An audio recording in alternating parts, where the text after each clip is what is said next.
Brenda. Salut. Je suis ravie de te rencontrer. Merci d'être pour T'es unique, d'avoir accepté cette invitation. Je me suis invitée chez toi. Ouais. Donc voilà, et on va parler de ton personal branding. Tu es une personne super inspirante. Je te suis depuis un moment sur les réseaux. D'ailleurs, well done, parce que tu as quand même une super communauté qui te suit, que t'inspires, à qui tu apportes de la valeur tous les jours. Donc bravo. Je rappelle pour les chiffres quand même, on en sort quelques-uns. 500 000, un peu plus de 500 000 abonnés sur YouTube et 18 000 sur Instagram. Ouais, c'est ça. Donc vraiment bravo pour ça et puis pour continuer à donner autant de pêche et de valeur dans ce que tu apportes. Merci à toi. Alors, tu sais, le principe de Thé unique, c'est qu'on va prendre le thé. Oui. Jusque-là, et du coup, là, je t'ai apporté un thé. Alors, il n'est pas emballé, bon... C'est un petit sac qui ne correspond pas à la marque. Mais voilà, en tout cas, je pense que le thé en lui-même te correspond. En tout cas, j'étais hyper contente de le trouver. Oh. Voilà, de chez Palais Tété. Bah oui, c'est totalement moi. Parisienne, rouge à lèvres, féminin. Voilà, c'est la totalement rose. Moi. J'admets, c'est totalement moi. Oui, franchement, c'est pertinent, trouvé, non? C'est bien trouvé, j'avoue. Donc, écoute... Attends, viens, on le montre. Ah bah oui, t'as raison. Voilà. Regardez comme il est beau le thé. J'espère qu'il est bon. Il est thé vert rose framboise. En plus, c'est mes goûts. Donc, écoute, je suis ravie. Paris for her, ça s'appelle. Non, franchement, merci beaucoup. Bah, je t'en prie. Écoute, c'est aussi ça le personal branding. C'est aussi inspirer une signature, quelque chose qui peut marquer les gens. Et c'est vrai que... T'as vraiment quelque chose qui ressort parmi tous les coachs en séduction. Tu veux que je le fasse? Oui, ça va bien. Du coup, toi, tu n'as que à nous raconter ton parcours déjà. Comment t'es arrivée au coaching? Voilà. C'était un long parcours et en même temps, comme je dis souvent, parfois j'ai eu l'impression que tout était écrit. Parce qu'à la base, j'avais aucune confiance en moi. Je suis jamais sortie avec un garçon moi, avant mes 18 ans. J'étais vraiment complexée, je m'aimais pas, je me trouvais affreuse, je me le disais devant le miroir. Je me sentais rejetée. Enfin, c'était vraiment une période très dure pour moi, l'adolescence et l'enfance au niveau social, au niveau estime de soi. C'était très compliqué et à 18 ans, je vis ma première relation amoureuse. Ça a duré 3 mois évidemment, mais pour l'époque c'est beaucoup. Ouais. Et je me rappelle premier coup de cœur et en fait je vivais tellement un mal-être que le garçon avec qui j'étais m'a dit on peut plus continuer comme ça, trouve un sens à ta vie et fais quelque chose, arrête de te plaindre. Et à ce moment-là je me dis du haut de mes 18 ans ok, il faut que je trouve quelque chose pour le reconquérir. Donc je décide de faire un stage dans le montage puisque j'étais monteuse à la base. T'avais fait des études en audiovisuel? J'étais en première année de cinéma, ouais. J'étais en première année d'école de Okay. cinéma. Et à ce moment-là, je me dis, ok, il faut que je fasse quelque chose, il faut que je trouve quelque chose. Et en fait, je commence mes recherches et je tombe sur une boîte qui s'appelait Morning Kiss et qui cherchait une monteuse pour leurs vidéos. Donc je me dis, génial. Et en fait, c'était une entreprise de coaching en séduction pour hommes. Et je ne savais pas. Ok. Et du coup, je m'y intègre, ça se passe super bien. Et du coup, je comprends que la confiance en soi s'apprend. Et je me mets à regarder leurs vidéos, puisque je les montais. Donc, je montais les formations, je montais toutes les choses. Et je me dis, waouh, mais en fait, ça s'apprend, c'est génial. Et je me prends pour ce monde du dev perso, des relations. Et moi-même, en fait, ça fait que je crée une transformation en moi. À 18 ans, je perds 17 kilos en 6 mois. Je commence vraiment à avoir un glow-up, ce qui fait que je commence à être regardée dans la rue, je commence à être appréciée des hommes. Et c'était quelque chose qui était inconcevable pour moi quelques mois plus tôt. Tu vois ? Du coup, je décide de...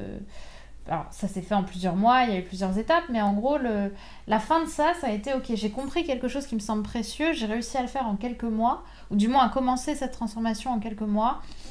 J'ai envie d'inspirer ça, j'ai envie moi aussi de créer quelque chose. Et c'est comme ça que j'ai créé ma chaîne YouTube début 2016. Attitude Séduction. Attitude Séduction. Génial, hein. Génial. Et donc, ton message principal, c'est d'aider les femmes à s'aimer déjà. Voilà. En fait, mon positionnement, comme tu l'as très bien souligné, il a évolué beaucoup avec le temps. Autant au début, je commençais en coachant hommes, femmes, j'y allais franchement pour voir, pour découvrir, puis j'avais pas vraiment l'envie... Je pensais pas créer une marque, si tu veux, quand j'ai débuté. Aujourd'hui, j'ai vraiment, avec le temps et avec vraiment tout ce que j'ai mis en place, mon équipe aussi, mon évolution personnelle et ce que j'ai envie d'inspirer, j'ai sincèrement l'envie et le désir de créer quelque chose autour du mentorat féminin. C'est-à-dire que je suis une femme citadine qui partait de zéro. Et aujourd'hui, mon message, c'est d'aider les femmes, d'apprendre aux femmes à s'aimer plus, à s'aimer mieux, dans leur monde intérieur et extérieur. J'aime bien dire s'aimer dans leur monde intérieur pour envoûter le monde extérieur. Ouais. Et vraiment, tout mon travail en coaching ou en accompagnement ou en formation, c'est comment, à partir de l'estime de soi, tout mon monde va changer. Notamment mes relations amoureuses, la psychologie masculine aussi que j'apprends aussi encore, la sexualité, l'épanouissement personnel, etc. Et c'est de là qu'est né aussi mon mouvement Femmes d'Exception, qui aujourd'hui est l'un de mes drapeaux principaux. Quel est le gros challenge que tu peux, que tu as pu rencontrer en fait, au cours de ton évolution? Je pense que ça a été quand j'ai dû choisir, décider de ce que j'allais faire. Merci. Tiens, t'as la tasse avec le B. Regarde, il y a des B partout dans cet appart. Je te reviens, t'en as là-bas aussi, t'en as dans ma chambre. Okay. Sur mon sac, il y a un bébé aussi. Écoute, le plus gros challenge, pour moi, ça a vraiment été quand j'ai décidé de tout quitter. Quand je me suis rendu compte que j'avais plus du tout envie d'être dans le monde de l'audiovisuel, etc. Bien que j'aimais ça, je préférais tellement ce que je faisais à côté, dans le dev perso, dans la chaîne, dans le fait d'être son propre patron aussi, ça change tout. On s'en rend pas compte, mais j'ai vraiment beaucoup de gratitude de m'être rendu compte de ça quand j'avais 20 ans, quoi. Tu vois, de me dire, non, j'ai pas envie d'avoir un patron. T'as pris de l'avance. Ouais, et du coup, j'ai décidé de tout quitter. J'ai demandé à mes parents 3 mois pour développer mon business. Ils m'ont dit ok, alors qu'ils m'avaient payé une école qui valait 20 000 € quand même. Donc ça a été un gros challenge pour eux aussi. Et je les remercie encore parce que ils auraient très bien pu me dire non, c'est hors de question et ma vie aurait pas été la même. Bien sûr. Parce que je pense que je les aurais écoutés. Donc ils ont cru en toi? Ouais, j'ai la chance d'avoir vraiment des gens, d'un entourage qui croient en moi. Et ça aide beaucoup. D'accord. Est-ce que tu as été suivie, inspirée, ou est-ce que tu as des personnes que tu aurais envie presque de remercier? Bien sûr. Il y a toutes les personnes qui m'ont accompagnée au départ. C'est-à-dire qu'Alex Wagner, mon tout premier boss chez Morning Kiss, même si aujourd'hui on ne travaille plus ensemble parce que je fais mon chemin évidemment, je le remercierai jamais assez quand même de m'avoir intégrée à ce monde-là, malgré tout. Tu vois, je pense que c'est le principal. On est en bon terme aujourd'hui, il n'y a aucune animosité ou autre.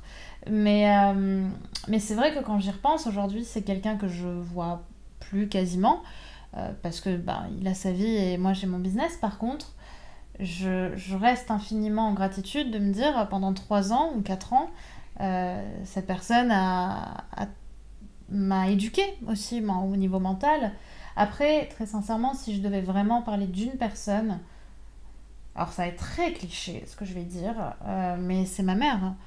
Parce que ma mère, je dis souvent que c'est ma version évoluée. Tu vois, c'est-à-dire que ma mère est au-dessus de ma version actuelle.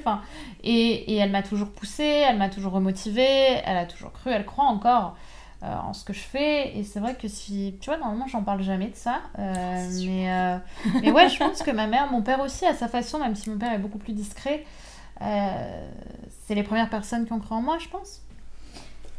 L'autre question que j'ai, alors avant de passer aux petites questions qui ne sont pas prévues, c'est essentiellement le conseil que tu pourrais donner pour justement un personal branding réussi. Tu vois, comment créer une marque personnelle qui soit engageante et qui reste authentique. Pour moi, il ne faut pas le faire pour l'argent. C'est peut-être la chose qui a été la plus non, pas challengeante, mais quand je me suis dit, ok, là je ne suis plus alignée, je vais tout changer. Enfin tout, je vais changer une grande partie de mon branding parce que j'étais plus alignée avec le fait de parler de séduction, alors que j'étais la coach en séduction femme la plus suivie sur YouTube, je crois, en France. Complètement. T'imagines la sortie de zone de confort, enfin, waouh, c'était très dur. Et en même temps, je pense que c'est le cœur d'une réussite. C'est quand on arrête de faire les choses de façon conditionnée dès Dès le départ, quand on fait les choses inconditionnellement, qu'on travaille dessus, la réussite vient. Par contre, si tu es tout le temps à te dire ok, il faut faire ça, il faut faire ça, il faut faire ça parce que je veux ça, parce que ça va me rapporter ça, parce que à ce moment-là, tu peux pas continuer comme ça parce que tu vas forcément à un moment ou un autre montrer quelque chose de toi qui n'est pas vrai et les gens n'auront pas confiance en toi et n'investiront pas en toi. Ouais, ça va résonner en fait. C'est ça. Il vaut mieux, encore une fois, avoir une communauté engagée qu'une communauté qui est là mais qui ne connecte pas avec toi. Je dis souvent, quand j'accompagne des gens un petit peu en business, je leur dis souvent, ils me disent oui mais regarde je suis suivie par 100 personnes, 200 personnes. Je dis oui mais ces personnes elles te commentent, elles croient en toi, ton taux d'engagement il est beaucoup plus fort. Bien sûr. Et du coup tu crées ce petit monde des gens qui te suivent et qui sont prêts à investir aussi en toi. Et qui continuent de t'alimenter aussi de l'intérieur quelque part. Tu vois. Et c'est ça qui est le plus important. C'est pas d'avoir, encore une fois, une très grande communauté, même si moi, heureusement, j'ai eu de la chance, c'est ce que j'ai créé. J'ai une communauté qui est incroyable, qui me suit, qui m'encourage, qui est vraiment épanouie dans le travail qu'on fait ensemble. Maintenant, ce que je dis, c'est que c'est quelque chose qui se travaille, c'est quelque chose qui passe par l'amour. Et c'est là où la communauté va fleurir. Mais au début, on commence tous à zéro.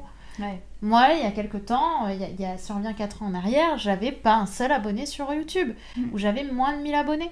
Bien sûr. Ça m'empêchait pas de réussir à en vivre et ça m'empêchait pas d'inspirer aussi. D'inspirer. Je pense que c'est vraiment important. J'en parlais avec un de mes copywriters hier, qui me disait Brenda, si tu essaies de faire autre chose que du Brenda Boucris, parce qu'on parlait justement des comparaisons avec les gens, etc., les gens qui essaient de faire... une marque qui n'est pas authentique pour eux, tu vois, qui n'est pas... Et ça se sent. Et j'en parlais avec un de mes copywriters, et on se disait, mais tu vois, toi, Brenda, si toi, tu faisais pas du Brenda Boucris, tu pourrais pas être Brenda Boucris. Tu vois. Et en fait, je pense que c'est pareil pour tout le monde. Tu peux pas être toi si tu ne fais pas du toi. Et les gens, ce que tu veux qu'ils achètent, c'est toi. C'est clair. Donc, voilà. Ok. Bon. Alors, moi, je te dis que tu es unique. Yes. Et là, tu vas me dire, mais on est tous uniques. Oui, nous sommes tous uniques. Je le répète, nous sommes tous uniques. Mais quelle autre chose tu aimerais dégager? Quel autre adjectif aimerais-tu qu'on dise sur toi, en fait?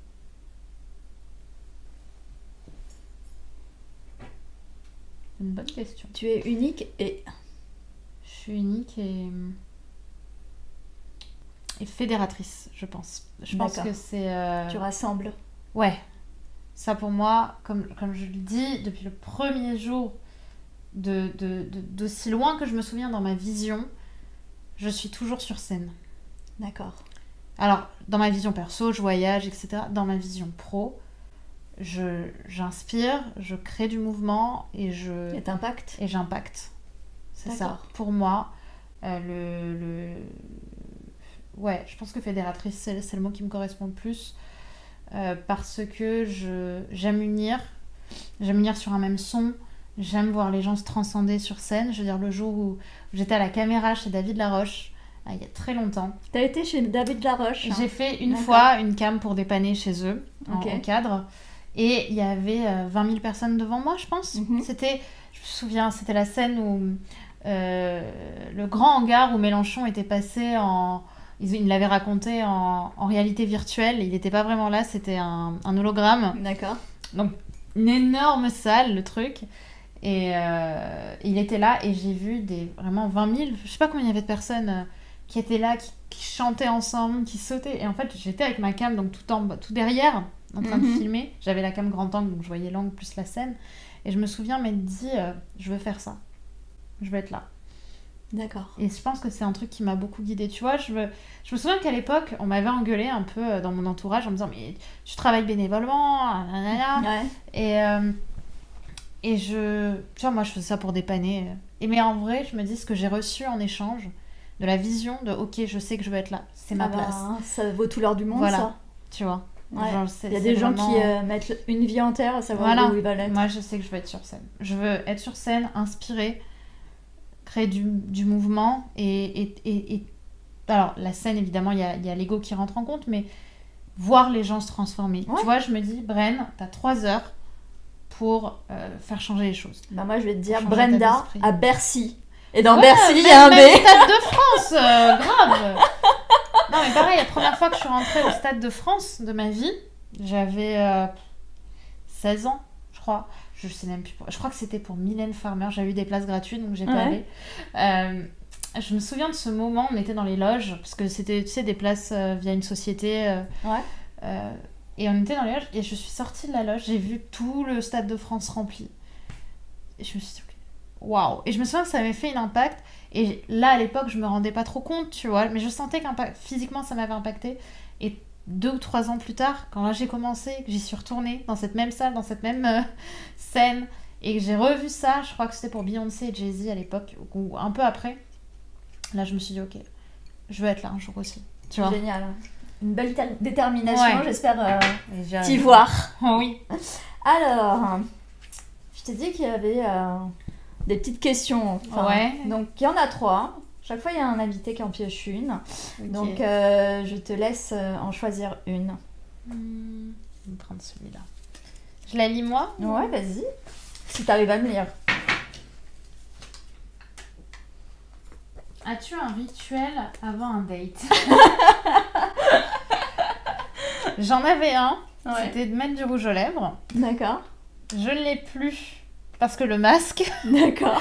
Non, la vérité, c'est qu'avant un date, j'écoute beaucoup de musique. Moi, à la base, je suis très, très auditive.